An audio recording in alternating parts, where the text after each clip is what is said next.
Hi everybody, Randy Richardson in shop. Hey, I'm back, huh? Got one of my favorite channels, Old Man Shop there. That's Chris. Got a shirt on today. Thanks Chris for having some shirts. Yeah, I like Chris's channel. So anyway, I haven't made a video in a while. So I've been so busy working. Working sucks, you know, but you gotta do what you gotta do sometimes. So, you know, like I said before, 6 days a week is pretty tough to make videos. One day off, and you know, I always have the honey-do list to do and things like that, so that just doesn't seem to get it shorter. Anyway, I've done a little bit of shopping, a little bit. Picked up a brand new set of Starrett telescopic gauges on eBay. Brand spanking new old stock type thing. They're in perfect shape, so pretty happy about that. The ones I have are really worn out, and so I decided to pick up something. But one of the best things I've received, you've got, everybody's probably seen them on the other channels. I got one of Pierre's and Phil's and Robert's hammer from Canada. These are a work of art. They're just beautiful. Handmade handles. I think all the handles were different woods and stuff. This is definitely a South American hardwood. Not sure what it is. It may even be African, but it's hard to tell sometimes, you know. There's so many. But it's absolutely gorgeous. And the balance and the weight there's a lot. This is heavy. I didn't weigh it, but it's all stainless. It's got some weight to it, some heft, but it really feels good. It's not too heavy in the handle and stuff. It feels really good.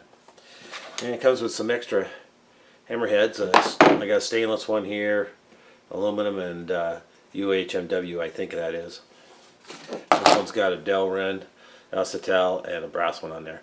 Now they really did a nice job on this because what they did was put an O-ring. Oops, put an O-ring in here, so that helps with shock, so it won't come loose. Instead of using they could have used a wavy washer in there. That would have worked, but having the O-ring in there works also. So if you whack it on stuff, they won't come loose.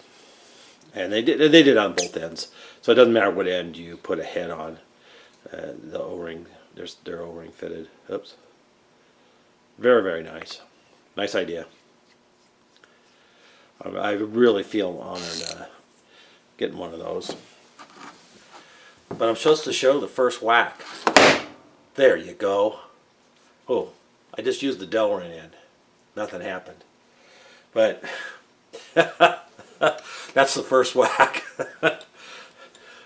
Oh, I don't want to do that. Oh, I'll have to find something better to hit. Anyway, we'll find something better. Here. That was on the vise. Ah, nice ding in the end. Yeah, on a Wilton vise at that. There you go, guys. Got the ding. Thank you guys. I really, really appreciate that. That's definitely going to be one of my favorites. Of course, I have another favorite hammer I have on the lathe over there, and I use it all the time because I have it right there on the lathe. And that's the hammer from Ray Canelia, Ray's Garage. Ray hasn't made a video in a while because he was building a new house and moving, so I don't think he has a shop set up. I think he's going to be building a new shop, actually building a separate shop at his new place. So I talked to him the other day. Anyway, yeah, I really like Ray's hammer too, and it's stainless also. What did I do today? Made a couple dovetail cutters today. Got one packaged up, going to Canada, and this one's sitting here in case someone orders one. So I got one to go. What else here? I picked up one of the Suburban Tools. They were advertising these.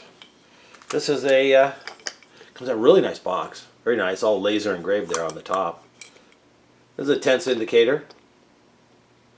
Comes with a couple mounts. They're dovetail. This one's 3/8. I didn't measure it, but it looks 3/8 and whatever that is. I don't know, 5 millimeters or something. So goes in there. I was just testing it out a little bit ago, and works good. Works very good and repeatable. So came in a really nice box, and they weren't too bad price. I just bought one because it's American made, and well, I don't know if the indicator is American made, but the box is U.S. made and does support them. So I picked one up. I think it was about 160 bucks. I really like the box. I'm still working on my mic here. I showed on Facebook. So I got this micrometer, one of these Ambo mics. Did a little trade with Jacob Benke, and it was in really rough shape. It was a metric one. Like I keep saying, knows I'm saying was. It was a metric one, but he had got it from some sale. The guy said, "Oh, it sat in a little water." Well, it sat in a little water for like years. It really corroded and lost material on here. It's in really, really bad shape. It took me quite a bit to get it apart because of the barrel part. That's the special tooling marks on it, as you can see, to get it apart. But anyway, this was metric. I had picked up on eBay a while back. These are Starrett barrels, inch imperial barrels, stainless ones. I picked up 3 of these. They're brand spanking new, and they were like dirt cheap. I maybe paid 20 bucks a piece for them, something like that. Anyway, I was going to do another project with them, but since I got this one, so I'm working on this. I've got it all apart, cleaned up, and what I've done is I've made a really nice brass bushing in here. So this goes in there. And I cleaned all this up. The mounting, there's a piece of steel. There's actually a piece of steel in here, and it was rusted in there so bad. But I was able to get it out, and I cleaned it up, and then I surface ground the front and the back so it's nice and flat again. And I surface ground the anvil so it's flat, and I don't have a measuring instrument to see if there's close enough to see the deviation between parallel, but a tense indicator doesn't move, so I'm good with that. And this is going to go in there. I need to acquire some metric taps, but I'm going to put the lock back in right in here. I have really no metric stuff, and this is like 4 millimeter. It's 4 millimeter by 0.5 pitch, so I need to get a tap for that. And it's going to come out really, really good. It's going to work out. Anyway, I'm going to give it to my son once I get it all done. So it'll be the stair mic, anvil mic. A stair mitt, I think I called it. Stair mitt. Stair mitt micrometer. Anyway, it's coming out really good. So we'll get that finished up. Another project I'm working on. Right here. Now that doesn't look like much, but this is just the holding device for that. At the Spiral Flute Reema. Well, this is one that's very similar, but it's a straight flute one. I've had this forever. It came from my grandfather's stuff. Somebody at one time though, I probably broke this, and they brazed on. They have a kind of square tapered piece on here to fit in a hand brace to ream a piece of pipe, conduit, type of thing. And it's not in too bad a shape. I mean, it needs to be sharpened, but so I was going to use this for the project. This is for my brother-in-law. But he came up with one. Now I have it mounted in here and I don't want to take it out, but he came up with one that was spiral. It's the same thing, same basic size, but you can see how that's spiral fluted, and it's kind of worn out a little bit. But somebody had broke off the shank on it. Now this has been heat treated. It's pretty hard, but I can cut it with carbide tooling, so it's not too bad. And I did a little test drill, and I can drill it with a carbide drill. So I made this mount out of a chunk of aluminum. Actually, it was an old gland from a hydraulic cylinder to hold it because it's tapered and there's nothing on it that's straight that you can clamp into a chuck or anything. So I made this device here, measured the angle, of course, of the reamer, and cut an angle hole inside. Then I made a clamping ring that goes on the top, and put I put 3 holes around the edge here, but I only need one, and it goes into the flute so it won't spin. But it's clamped in there very nice, and it's actually when you put it in the lathe, it's very concentric. So we're real good on this. And what I'm gonna do is I'm gonna drill this out. I'll get some video of all this, I think. I'm gonna drill this out, and then I'm gonna make a shank for it. And we're probably gonna weld it, and then remachine it so it's a concentric shank. We're gonna have a 1/2-inch shank on it. Then on this end, once we have that, then we can put it in the lathe and hold it by the shank. But we're going to cut the end of this off somewhere. Put another hole in the end. And I'm going to use this one as a demonstration here. Then we have I think this is 1.5 inches. There's an 1.5 inch Forstner bit. And we're going to mount this inside of this, so it will look like this, but it'll be cut off, in this area here, and that will be secured in there, but probably with a couple set screws, or hopefully, if it's not too hard, hopefully I can thread it and put a couple set screws or something in. Anyway, so it will kind of look like this one is done, right? So this will be used in a drill press. So you can you'll be able to drill a hole in a piece of wood and then ream it so it has a tapered hole. What this is, it's going to be like a barrel bung hole in a wine barrel. Now he makes wine barrel furniture, and there's only one barrel bung hole in a barrel per barrel, so he only has one stave that has a hole, and he uses that in his furniture, using that hole in different positions and stuff. But he would like to be able to have make his own staves with his own barrel bung holes, because he needs more of them in some of the furniture he uses, because some have 2, and if you only have 1 per barrel, it's kind of tough to come up with. So we're going to make a barrel bung hole maker. We'll drill the hole and ream it all in one operation on a drill press. It's gonna work out good. Now this is another issue I have. I'd really like to sharpen this. It's tapered, and they're spiraled.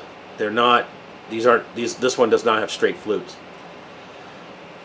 So I have not come up with a way to do this. I would probably use my surface grinder to do this, but I need a way to hold it, so I need to put the shank on, at least that first, before I grind it. I have a spin indexer and things like that, and so maybe I'll hold it in that and come up with a method to index each cutting flute. Or if Dale Deary would volunteer, I will send this to him and ask him to sharpen it. I know he has the stuff to do it. Somebody with a tool and cutter grinder would really have a nice little project there. It'd be nice to get that sharpened. So Dale, give me a call. I'll send this to you to sharpen after it has a shank on it, so you can hold it. So that's being a kind of a fun little project right now. I'm trying to get that done for him. What else is there? I don't know. I really want to get. I haven't even started on my Hemingway kit. I have 2 of them, and I want to do. I haven't even built my right rollers yet. Yeah. So anyway, those are some of the things I'm going here, and I hope to be back doing some more machining videos soon. Yeah, so anyway, thank you guys. Just thought I'd throw in a shop update, let you know how it's going. All right, we'll be talking to you later. Thank you. I did a little horse trading with Jacob Banky, and he's a viewer, and I talked to him quite a bit on Facebook. And he got this Ambo Mike, you know, one of the Ambo mics. It's in pretty tough shape. He soaked it in diesel oil, and I cannot turn this for anything. So I'm gonna see about getting it apart. So I happen to have a Starrett micrometer. I don't know what they call these, anvils or not anvils. But anyway, and I might be able to make this one actually work in here. Just might actually work out. So we'll see what this is. Brand new Starrett, just stainless steel, and I want to see if I can make it work in this anvil mic. This is in pretty tough shape though. Pretty tough. Oh, that turns. That comes out. I even have the pin. Pin's in tough shape though. But let's see if I can get this apart. Pretty scungy. Yeah. Get it cleaned up. See if we can make a better one out of it. This is a carbide one. We'll see if we get that apart and fixed up.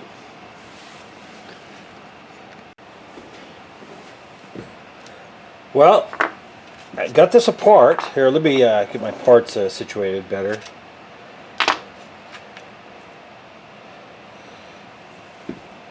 So this was the barrel. It was on there. This is there. This is inside there. Right? This is all over this. Dot dot dot. Well, I was able to get this unscrewed. I got the outer barrel off, which has the, you know, your markings on it. And then this is also just fitted in there. Very, very nice fit. There you go. Very nice. But it was in there very tight because of some corrosion. And I got that out. I used a pipe wrench and a hammer. Well, I got it all apart. I've kind of buffed up the bad corrosion spots. Cleaned them up a little bit. Took this all apart. Cleaned all this up here. Cleaned the anvil up. Cleaned this seat up. Now this was rusted in there. Got it out, and I took it to the surface grinder and cleaned up both faces of that, so it's nice and cleaned up flat again. Just took a few thousandths off, but it was pretty corroded. So that fits nice. Put this back in.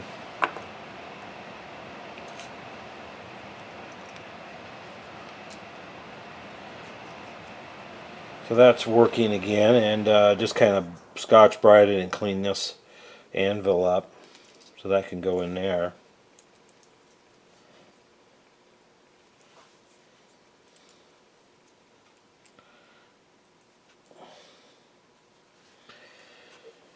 So we took this apart, and this had a ratchet on the end right here. I chuck all that stuff. The ratchet is in real good shape and works well. So this is my Starrett barrel I have. This is a stainless one. It's brand new. Well, almost brand new. There's evidently marks. They removed them from some setup they had. I got them on eBay. I bought 3 of them. They were dirt cheap. But we'll make a bushing to hold that in there, and then get it adjusted properly. I took the screw out of the end here, and this thread here is 134 in diameter and 40 threads per inch. This one's larger. This is 152 in diameter and probably metric. I didn't even measure the threads. But it's long enough that I can cut this down and rethread it and put it in here and use it and put a ratchet on the end. Have a nice little ratchet. So we'll redo this and we'll make a bushing to hold the barrel in there. And we're going to come up with a way to use the lock even mechanism on here. That goes right in here. This lock is just to lock this barrel tight. But we might be able to, we'll put a sleeve on and put a hole through and use the mechanism on here to lock it. So off to the lathe for some more mods. I have the mount with the tapered reamer in there, and I have a 1/2 inch carbide drill. We're gonna see if we can drill that.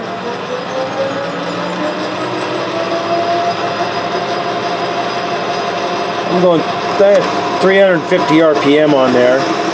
Right now I'm going to probably slow down.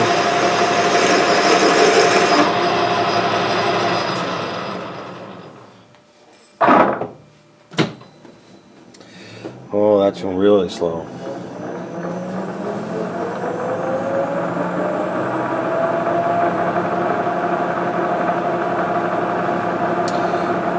It's like 150.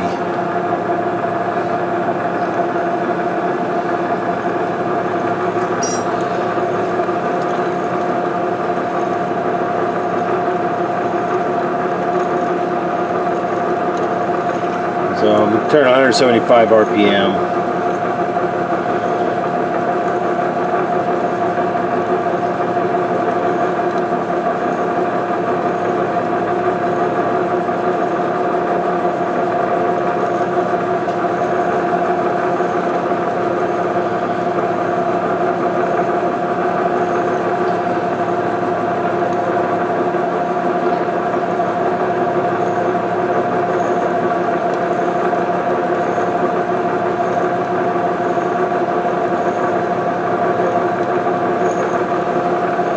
Actually forming a nice chip is actually drilling, so it's just going to take us a little while.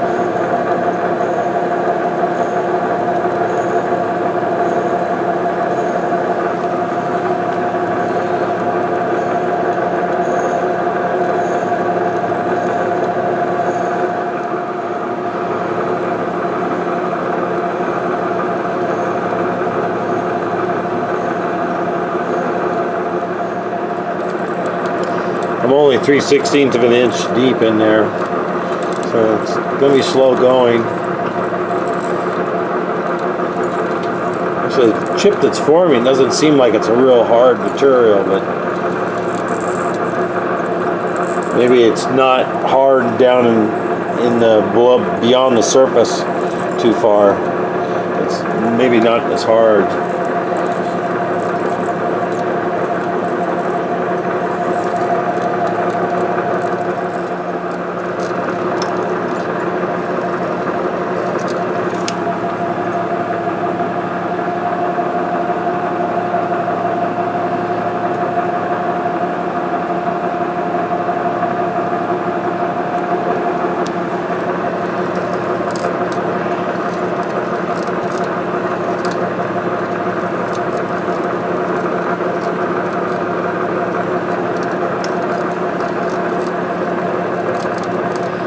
Carbide boring bar insert also, the carbide insert.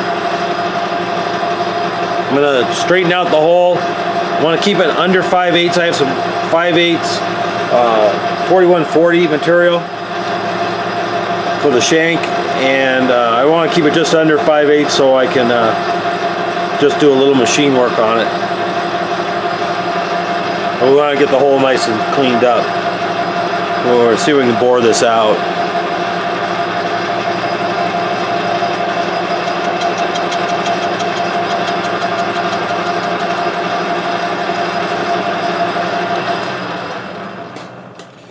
Yeah, I'm going to set a dial indicator on there for the bottom.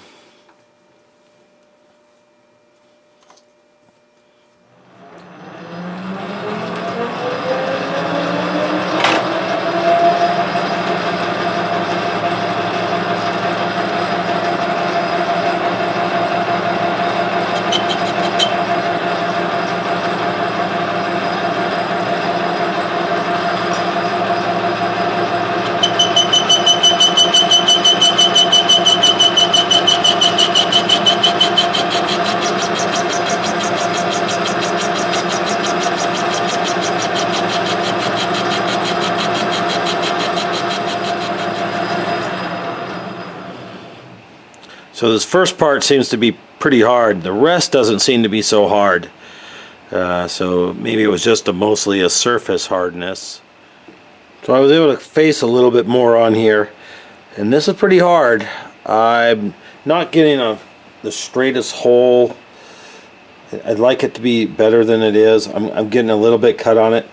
I'm at 0.528 now. Kind of thinking here I'm going to grind it. See if I have on my internal grinder, tool post grinder, if I can have a long enough grinding wheel to reach in there and lightly grind this. It's pretty hard, and it's very difficult to bore straight.